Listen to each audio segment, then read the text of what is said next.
Hello dear students. कैसे हैं आप सभी और कैसी चल रही है आप सभी की स्टडी। जैसा कि आप लोग जानते होंगे कि जेक बोर्ड ने अपना एग्ज़ाम शेड्यूल जारी कर दिया है 2025 के लिए, यानी कि मैट्रिक और इंटर दोनों के लिए एग्ज़ाम का रूटीन आ चुका है। उसी को लेकर के हम आप लोगों को एग्ज़ाम मटेरियल उपलब्ध करा रहे हैं। और आज के इस वीडियो में हम झारखंड बोर्ड एग्ज़ाम 2025 के लिए क्लास 10th का एक वेरी इंपॉर्टेंट वीडियो लाए हुए हैं। इस वीडियो में हम क्लास 10th का साइंस का very very important subjective question देखने वाले हैं। और ये जो सब्जेक्टिव क्वेश्चन होने वाला है चैप्टर नंबर 2 का होने वाला है, अम्ल क्षारक एवं लवण का। लेकिन सबसे महत्वपूर्ण चीज़ आपको बता दें कि इस वीडियो में हम 2010 से लेकर के 2024 तक जितना भी क्वेश्चन आ चुका है, यानी कि पिछले सालों में आ चुका है, अति महत्वपूर्ण प्रश्न है, उस प्रश्न को हम इस वीडियो में शामिल किए हैं। यानी कि ये जो वीडियो है ये कुल मिलाकर के PYQ है, यानी कि प्रीवियस ईयर्स क्वेश्चन का वीडियो है।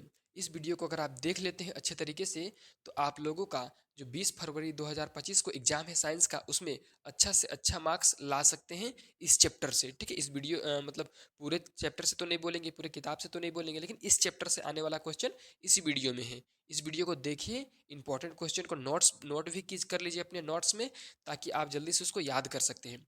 और अगर इस यूट्यूब चैनल में आप नए हैं तो सबसे पहले तो वीडियो को शेयर कर दीजिए। क्यों? क्योंकि दोस्तों को भी बताइए कि इस यूट्यूब चैनल में सभी विषयों का एग्जाम मटेरियल मिलता है, और चैनल को सब्सक्राइब कर दीजिए। चलिए हम देखते हैं पहला क्वेश्चन। पहला क्वेश्चन पूछा गया है कि अम्ल वर्षा क्या है। देखिए, ये क्वेश्चन 2023 में आ चुका है। ठीक है, अम्ल वर्षा के बारे में पूछा रहा है। ठीक है, या तो फिर अम्लीय वर्षा भी इसको बोलते हैं। चलिए इसका उत्तर देखते हैं। उत्तर क्या कहता है? जब विभिन्न उद्योगों से उत्सर्जित कार्बन मोनोऑक्साइड तथा सल्फर डाइऑक्साइड जैसे अम्लीय गैस वायुमंडल में उपस्थित वर्षा जल के साथ मिलती है तो वर्षा का पीएच यानी कि पीएच मान 5.6 से घट जाता है। इस वर्षा को अम्लीय वर्षा कहते हैं। देखिए, इसमें ये बोला जा रहा है कि विभिन्न उद्योग, अलग अलग जो उद्योग होता है, मतलब कि जो फैक्ट्री होता है, उससे बहुत सारा धुआं निकलता है। और उस धुआं में कार्बन डाइऑक्साइड होता है। ठीक है, उसके बाद कार्बन सल्फर डाइऑक्साइड होता है, सल्फर ट्राइऑक्साइड होता है। ये सब जो अम्लीय गैसें हैं, ये जब निकल करके उद्योग के चिमनी से निकल करके ऊपर जाती है वायुमंडल में, तो वहाँ पर ये किससे मिलती है? वर्षा जल के साथ। कब मिलती है? तो जब वर्षा जल यानी कि जब वाष्प के रूप में जब भाप ऊपर जा रहा होता है, ऊपर जा रहा होता है, तो उसके साथ ये गैसें मिल जाती है। और मिल करके ऊपर जो बादल बनता है, उस बादल में जो पानी होता है, उस पानी के पीएच का मान 5.6 से घटा देता है, यानी कि कम कर देता है। अब जब वर्षा होगा, मतलब उस बादल से जो वर्षा होगा, वो पानी जब नीचे गिरेगा तो उसको हम लोग बोलते हैं अम्लीय वर्षा, क्योंकि उसका प्रकृति अम्लीय हो जाता है। ठीक है, और इसका बहुत सारा हानिकारक प्रभाव भी है, जो अगले वीडियो में देखेंगे। तो उस इंपॉर्टेंट क्वेश्चन को हम अगले से अलग से कराएंगे। ठीक है, फिलहाल इस वीडियो में आप लोगों को इसका आंसर समझ में आया होगा। चलिए अब देखते हैं हम लोग दूसरा क्वेश्चन। चलिए, दूसरा क्वेश्चन में क्या पूछा है?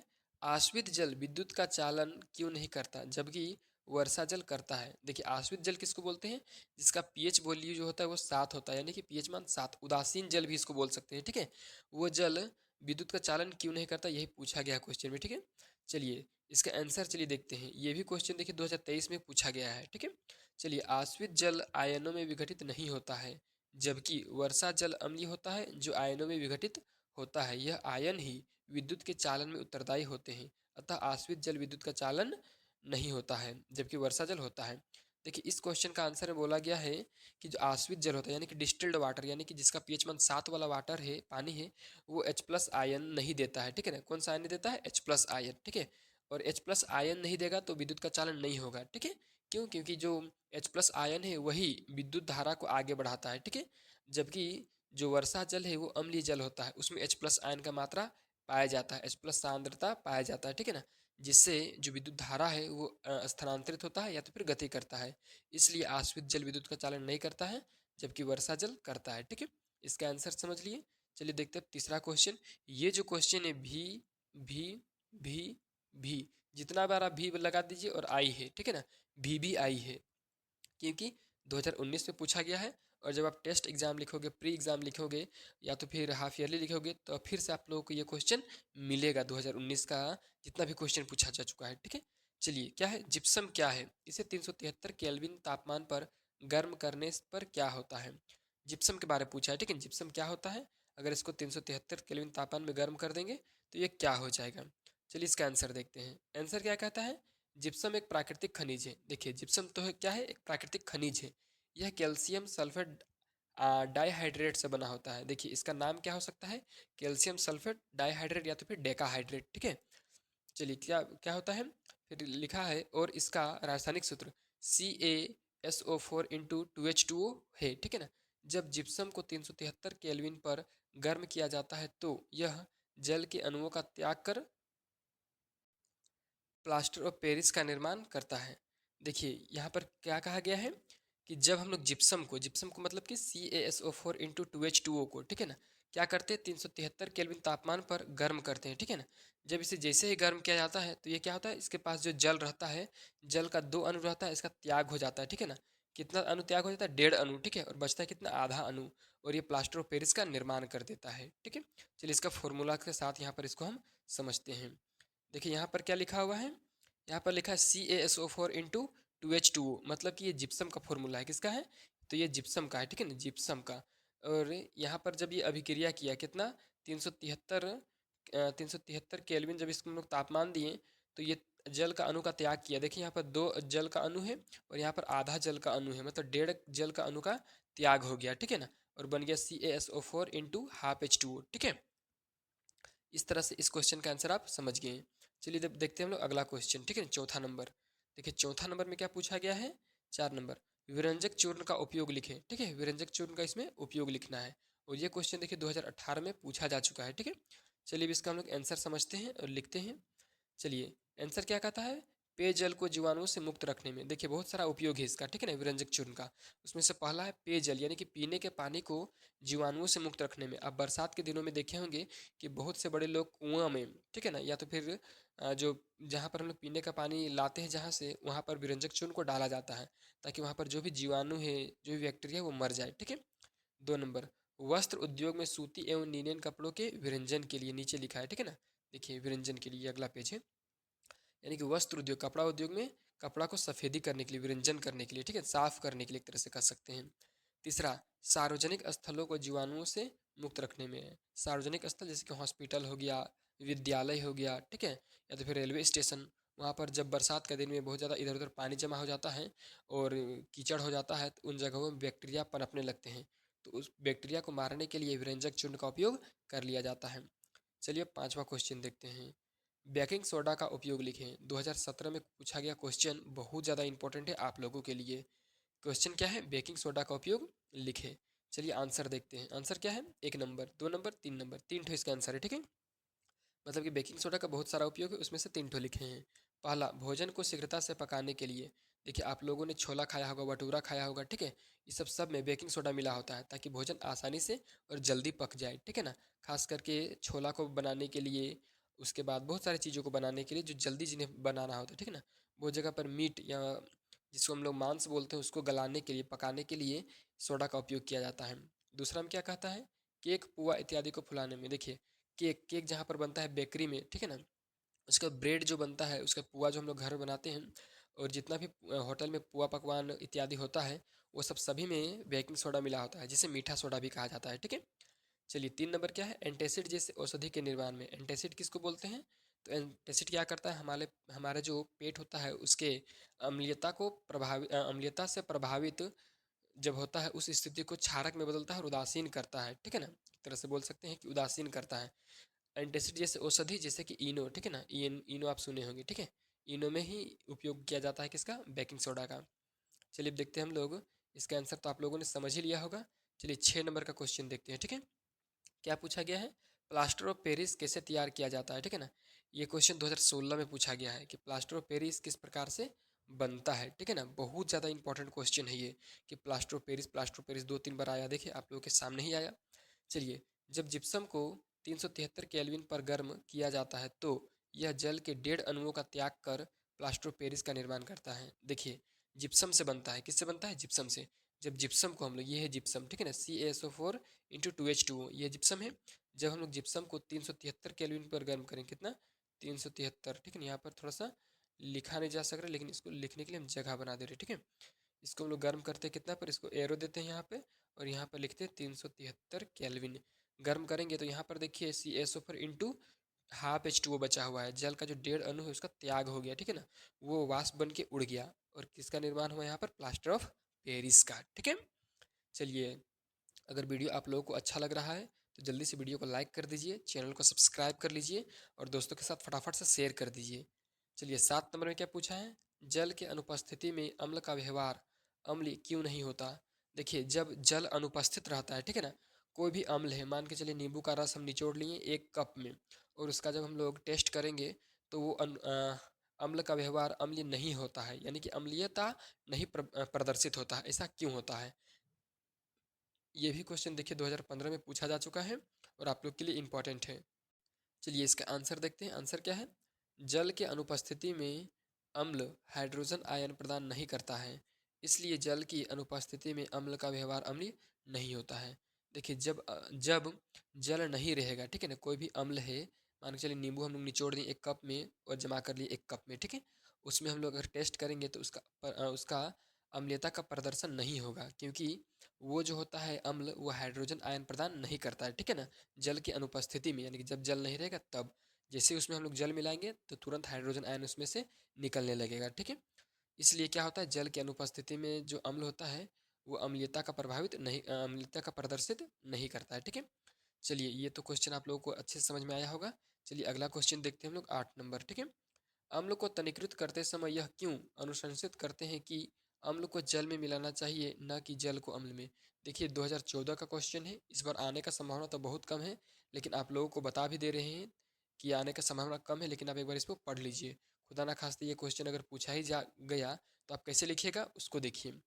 इसमें पूछा गया है इस क्वेश्चन में कि जब हम लोग अम्ल को तनुकृत करते हैं, मतलब अम्ल एक तरफ है, ठीक है ना, अम्ल है एसिड, और एक तरफ वाटर मतलब जल है, दोनों को जब हम लोग मिलाते हैं तो ऐसा क्यों एडवाइस किया जाता है, ऐसा क्यों समझाया जाता है कि हम लोगों को हमेशा जल को, यानी कि ये जो पानी है उसको किस में मिलाना चाहिए, अम्ल में। ऐसा नहीं करना चाहिए, ठीक है ना, क्या करना चाहिए, हम लोगों को अम्ल को जल में मिलाना चाहिए, ठीक है ना, वही क्वेश्चन है कि अम्ल को जल में मिलाना चाहिए, ना कि जल को अम्ल में, ठीक है ना। चलिए, आप कंफ्यूज हो गए हैं, एक बार आपको फिर से समझाते हैं।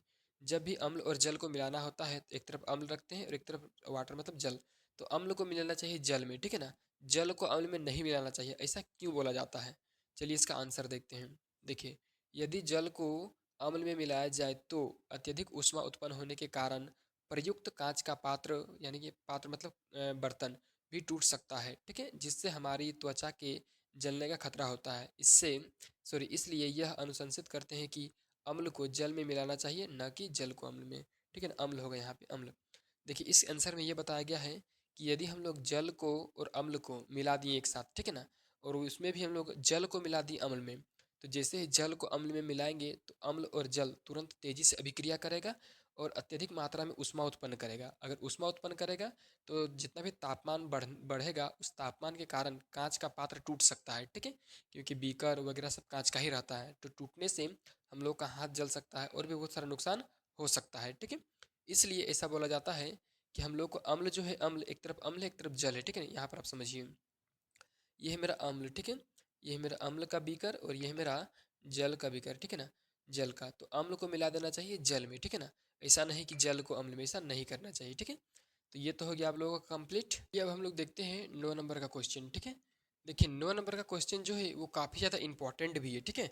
इसमें पूछा गया है कि एक शीतल पेय का पीएच 4 है, ठीक है ना, यानी कि पीएच मान 4 है, नीला और लाल लिटमस विलियन पर उसकी क्या क्रिया होगी, 2013 का क्वेश्चन है।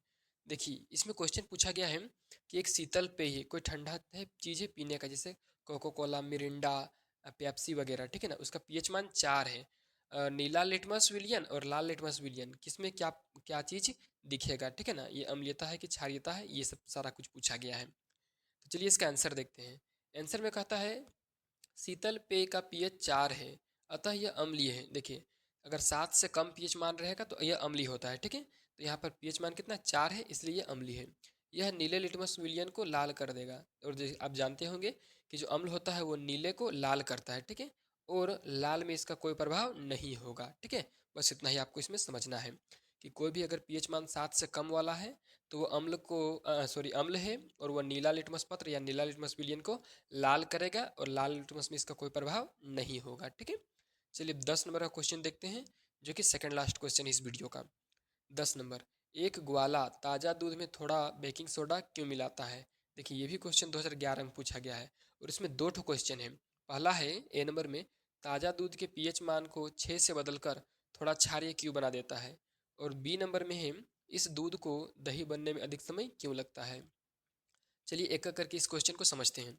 देखिए इस क्वेश्चन में पूछा गया है कि एक जो ग्वाला होता है, यानी कि जो जो गाय उ रखता है, भैंस उस रखता है, वो जो होता है दूध में थोड़ा सा बेकिंग सोडा मिला देता है। ऐसा क्यों करता है? ठीक है ना।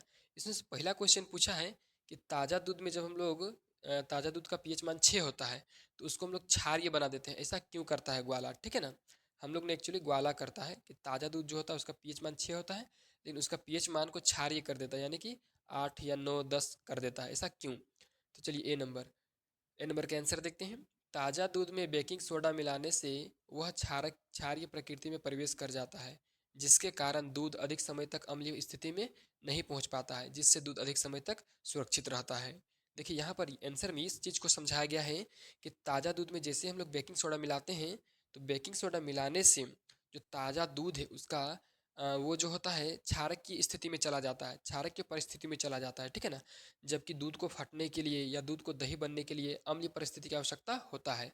और यहाँ पर क्षारक की परिस्थिति में जाने के बाद अम्लीय स्थिति में, यानी कि अम्लीय परिस्थिति में आने में अत्यधिक समय लग जाता है, तो फिर जल्दी नहीं पहुँच पाता है। इसलिए हम लोग, यानी हम लोग नहीं, ग्वाला जो दूध होता है ताज़ा वाला, उसका पीएच मान 6 से बदलकर थोड़ा क्षारीय बना देता है। ठीक है। चलिए बी नंबर का क्वेश्चन क्या है?